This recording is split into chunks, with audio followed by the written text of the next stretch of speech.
Rose Kennedy prayed every night for 40 years, but God never brought her daughter back. One of the most powerful mothers in American history experienced her greatest failure in the very role that defined her existence, motherhood, because Rose Kennedy couldn't protect her daughter when protection mattered most. Worse than her failure to save Rosemary, she had silently allowed her daughter's destruction to proceed without fighting the man who ordered it. And this silence, this complicity, this failure of maternal instinct slowly killed her from within for 4 decades of guilt and regret. Before that terrible fall of 1941, Rose Kennedy had achieved what seemed like perfection in the most important role of her life. She had successfully raised 9 children, carefully positioning all of them at the highest levels of American society through a combination of discipline, education, and unwavering determination.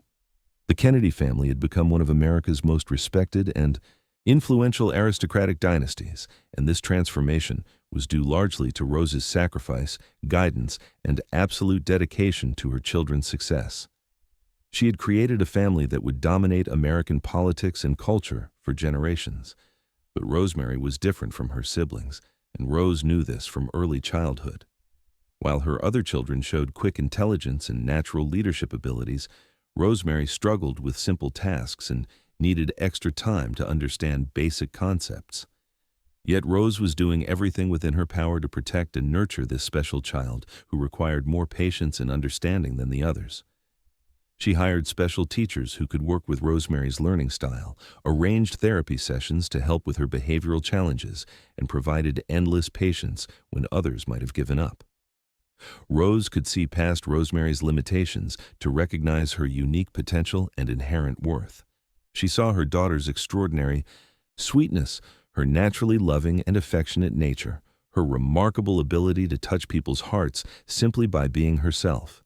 Yes, Rosemary learned more slowly than her siblings, but she was definitely learning and making progress.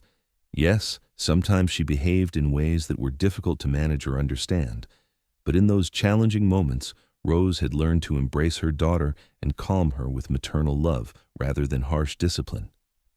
Rose hoped desperately that her daughter would eventually be considered normal by society's standards, but even if that day never came, she loved Rosemary unconditionally and completely. Then came that devastating phone call that would destroy her faith in everything she had believed about family, marriage, and protection. From Joe, calling from the hospital with news delivered in the matter-of-fact tone he used for business decisions. "Rose, you don't need to come to the hospital today. Rosemary had a medical procedure, and she's resting comfortably now. The doctors say everything went well." "Surgery?" Rose immediately responded that she knew absolutely nothing about any surgery scheduled for their daughter. What kind of procedure? What doctor? Why wasn't she consulted about medical decisions regarding her own child? Joe remained silent on the other end of the line for what felt like an eternity, then simply said, "We'll discuss this later when I get home," and abruptly hung up the telephone. Rose understood at that moment with a heart that felt like it was physically breaking inside her chest.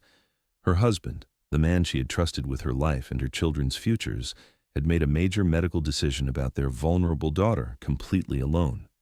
He had authorized some kind of surgical intervention without asking her opinion, seeking her consent, or even informing her that it was being considered. For the first time in their marriage, Rose Kennedy's carefully constructed perfect world began to crack and crumble around her. The scene she encountered when she finally made her way to the hospital changed her forever and destroyed any remaining faith she had in her husband's judgment or character. Rosemary was lying in the hospital bed, but the person lying there was no longer recognizably the daughter she had raised and loved. This person couldn't speak coherently, didn't recognize her own mother, couldn't even meet basic physical needs without assistance. Rose's gentle, loving, responsive daughter was completely gone, erased as completely as if she had died. The person who had replaced her was just an empty shell, a breathing body without a recognizable personality or consciousness. Rose realized at that horrifying moment that her husband had not just harmed their daughter, he had essentially killed the person Rosemary had been. The confrontation with Joe Kennedy became the most devastating and relationship-destroying moment of Rose's entire life, shattering everything she had believed about the man she had married and trusted for over 20 years. When she demanded to know exactly what he had authorized to be done to their daughter, Joe could barely meet her eyes, his usual confidence and decisiveness replaced by something that looked almost like shame. "The doctors assured me it would help her condition significantly," he mumbled, still unable to look directly at his wife's face. She was becoming increasingly unmanageable, Rose. Her behavior was getting worse, not better, despite all our efforts. This surgical procedure was supposed to calm her down, make her more cooperative, more normal and acceptable in social situations. Rose stared at her husband as if she were seeing him clearly for the first time in their entire marriage. This was the man she had trusted completely with her children, her family, her entire life and future. This was the person she had believed would always act in their children's best interests, who would protect them from harm, who would consult her on major decisions affecting their family. And he had authorized the surgical mutilation of their most vulnerable child without even consulting her, treating her as if her opinion as Rosemary's mother was irrelevant to such a momentous decision. "You didn't ask me," she whispered, her voice breaking with the magnitude of his betrayal. "You didn't consult her mother about a decision that would affect her for the rest of her life." Joe tried desperately to justify his unilateral decision, explaining about Dr. Freeman's confident promises of improvement, about the family's reputation and social standing, about the absolute need for decisive action before Rosemary's behavior caused public scandal. He spoke about protecting the other children's futures, about maintaining the family's position in society, about solving a litigious problem that was becoming impossible to manage through conventional means. But Rose stopped listening to his rationalizations and justifications halfway through his explanation. She was looking at her husband and seeing a stranger, a man she had never really known, someone capable of sacrificing his own child for his personal ambitions and social fears. That night, Rose Kennedy knelt in her private chapel and prayed with an intensity and desperation she had never experienced before. Remaining on her knees until dawn broke through the stained glass windows, she prayed for Rosemary's soul and recovery, for her own forgiveness and understanding, for the strength to continue living with this terrible knowledge of what had been done. But mostly, she prayed for answers to questions that were tearing her apart from the inside. How had she failed so completely as a mother? How had she not seen this catastrophe coming and prevented it? How had she not protected her most vulnerable child when that protection was desperately needed? The guilt consumed her like a physical illness, eating away at her sense of self and purpose. She began obsessively replaying every moment of Rosemary's life, analyzing every decision, looking for signs she should have recognized, chances she had failed to take to prevent this tragedy. Should she have fought harder for her daughter when she sensed Joe's growing impatience and frustration? Should she have defied her husband's authority when she felt the family's attitude toward Rosemary changing from patience to irritation? Should she have taken Rosemary away to safety somewhere when she sensed danger approaching? The questions tortured her precisely because they had no satisfactory answers and led only to deeper self-recrimination. The damage was done, irreversible, final, and complete. When Rosemary was moved from the hospital to St. Coletta Institution in Wisconsin, Rose wanted desperately to visit every single day, to maintain some connection with the daughter she had lost. But Joe forbade these frequent visits, claiming they would be too emotionally disruptive for everyone involved, including Rosemary herself. Rose submitted to this decision, as she had submitted to so many others throughout their marriage, but her heart was breaking with every day of separation. Her daughter was alive but lost to her forever, existing but not truly living, breathing but not present in any meaningful way in the world. As the years passed with agonizing slowness, Rose developed her own secret ritual of guilt and remembrance that became central to her daily existence. Every night before bed, she would sit alone in her private room and carefully look through old photographs of Rosemary from before the surgery destroyed her personality. Pictures from birthday parties where Rosemary smiled despite her struggles with learning and social interaction. Family portraits where she stood proudly among her siblings, dressed in beautiful clothes and looking happy to be included. Candid shots of her dancing awkwardly but enthusiastically at family gatherings, laughing at jokes she didn't fully understand, simply being alive and present in ways she would never be again.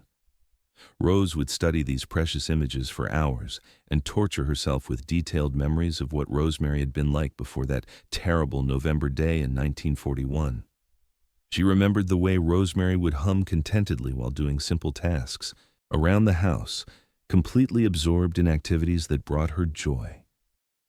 She recalled how her daughter's face would absolutely light up when complimented on her appearance or small achievements, basking in approval like a flower turning toward sunlight.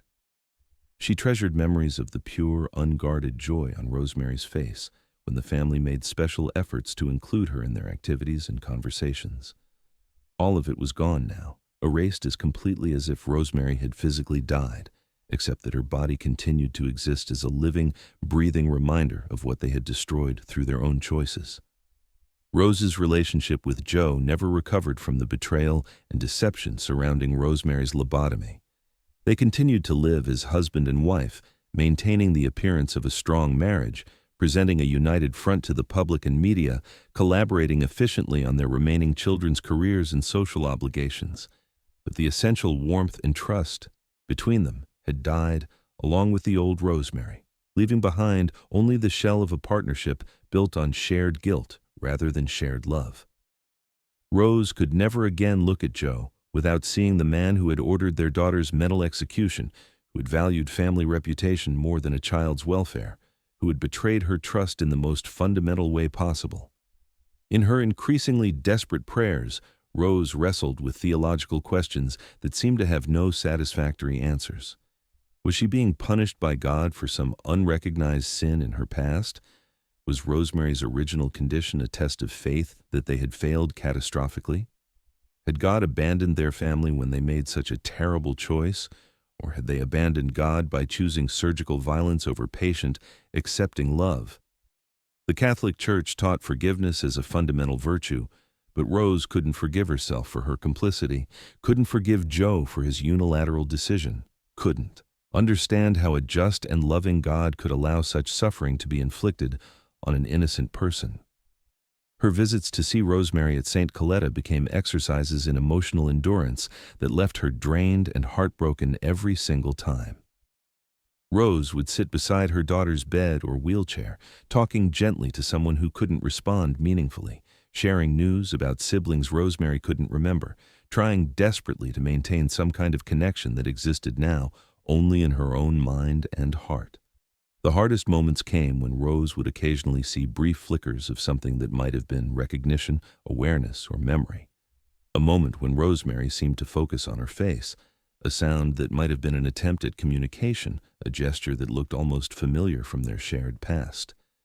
These brief, ambiguous instances gave Rose hope that some part of her real daughter might still exist, trapped somewhere inside the damaged mind, trying to communicate or connect. But these moments also deepened her anguish exponentially, making her wonder if Rosemary was suffering in ways they couldn't understand or measure, if some awareness remained to experience the full horror of her condition and abandonment. The burden of the family's terrible secret weighed differently and more heavily on Rose than on the men of the Kennedy clan who could distract themselves with external achievements. While Joe, Jack, Bobby, and Ted could focus their attention and energy on building political careers and pursuing public accomplishments that brought recognition and satisfaction, Rose carried the daily reality of having lost a daughter to their shared family ambition. Every success the Kennedy family achieved felt hollow and meaningless when measured against Rosemary's permanent silence and absence. Every newspaper article praising the Kennedy family's accomplishments and contributions to American society served as a painful reminder of the family member who had been systematically erased from their official story and public narrative. Rose began to see her son's political careers and public service through the lens of what had been done to Rosemary, unable to separate their achievements from the moral compromise that had made them possible. When Jack spoke eloquently about helping society's most vulnerable members and protecting those who couldn't protect themselves, Rose heard the devastating hypocrisy of his words. When Bobby advocated passionately for civil rights and equal treatment under the law, she thought constantly about the fundamental rights they had denied their own sister without due process or consideration. When Ted later worked on disability legislation and became a champion for people with developmental differences, she wondered whether his advocacy was genuine conviction, born from hidden guilt and shame, or simply political penance for the family's unforgivable sin against their most innocent member. The bitter ironies were too obvious and painful to ignore, no matter how much she tried to focus on positive aspects of their public service. The family that championed justice and equality had denied justice to one of their own children. The politicians who spoke movingly about protecting innocent people had failed completely to protect their most innocent family member. The dynasty, built on ideals of public service and social responsibility, was founded on the ultimate private betrayal of those same principles. As Rose aged and her own health began to decline, her overwhelming guilt gradually transformed into a different kind of mission that gave some meaning to her suffering. She began quietly and anonymously supporting organizations that helped people with intellectual disabilities live fuller, more dignified lives. She made substantial donations to research institutions studying cognitive differences and potential treatments. She funded innovative programs that provided alternatives to institutionalization, allowing people with disabilities to live in their communities with appropriate support.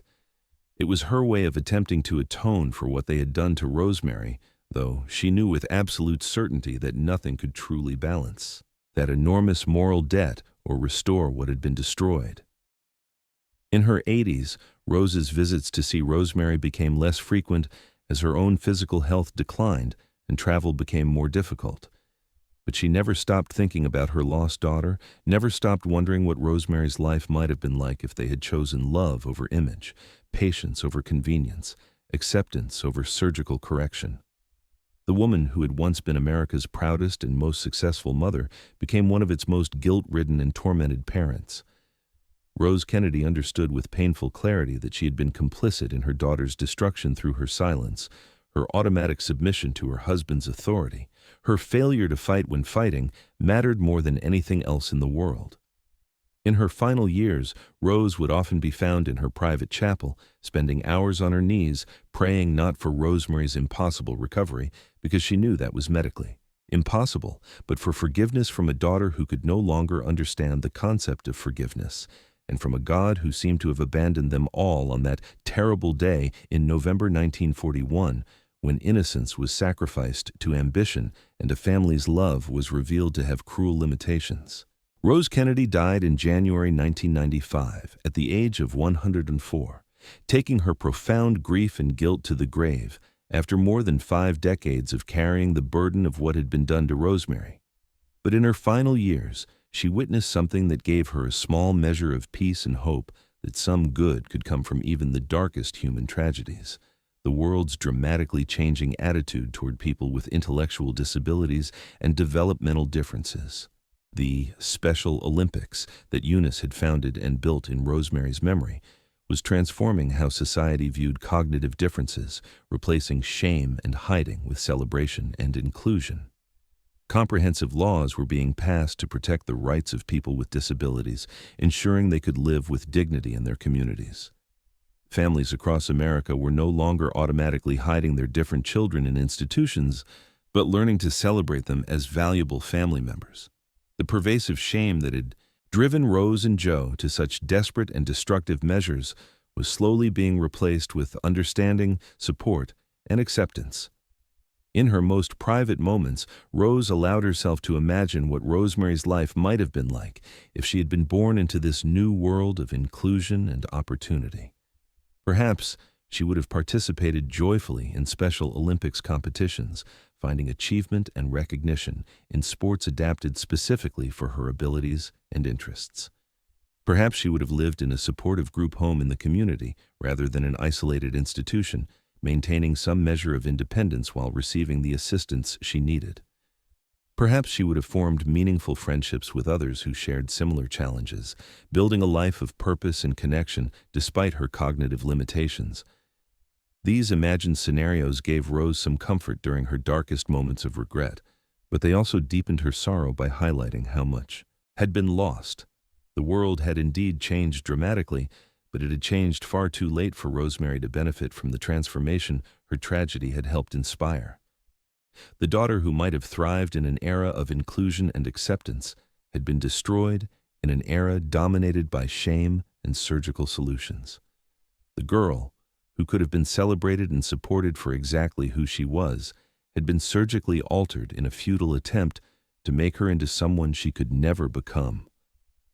When Rose finally died after her long life of public achievement and private torment, she left behind a complex and troubling legacy that reflected both the possibilities and limitations of even the most privileged families. She had been the matriarch of America's most famous and influential political dynasty, the devoted mother who had guided her children to unprecedented success and lasting impact on American society. But she had also been the mother who had failed to protect her most vulnerable child. When that protection was desperately needed, who had been complicit through silence and submission in an act of unforgivable cruelty against someone who trusted her completely. Her story serves as a powerful reminder that even in families of great achievement, wealth, and apparent virtue, private moral failures can leave permanent scars that affect generations. Rose Kennedy's ultimate tragedy was not simply that she lost her daughter to medical barbarism, but that she lost her through her own family's deliberate choices and her own failure to fight against them. The overwhelming guilt she carried for more than 40 years was the inevitable price of prioritizing social reputation over human dignity, family convenience over individual rights, public image over unconditional love. In the end, Rose Kennedy's desperate prayers were never answered in the way she had hoped and begged for throughout those long decades of suffering. God never brought Rosemary back to the vibrant, loving person she had been before the surgery destroyed her personality and potential. But perhaps there was a kind of divine answer in the movement that eventually grew from Rosemary's tragedy, in the millions of families who learned to make different and more loving choices because they knew the Kennedy story, in the world that became more accepting and inclusive because it understood the terrible cost of rejection and surgical solutions. Rose Kennedy couldn't save her own daughter from the consequences of fear and ambition, but her daughter's story ultimately helped save countless others from suffering the same fate, ensuring that future families would have better options and support systems when facing similar challenges.